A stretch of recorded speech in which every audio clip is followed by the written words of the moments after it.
Welcome back to Gear Up Windows YouTube channel. In this video, we will guide you on how to pin a restart icon to the Windows 11 taskbar. For this, first right click on the free space on the desktop and select here new and then shortcut option.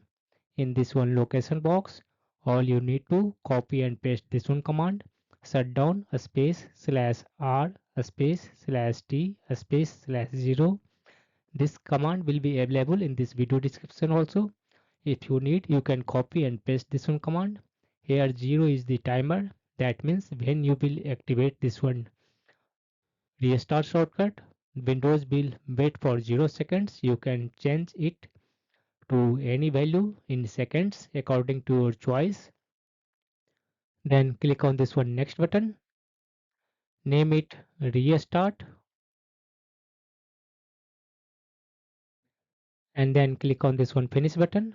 This will create a restart desktop shortcut. To pin it, select it and drag it to the Windows 11 taskbar. When you see this one link, lift your finger from the mouse and this one shortcut will sit on the Windows 11 taskbar.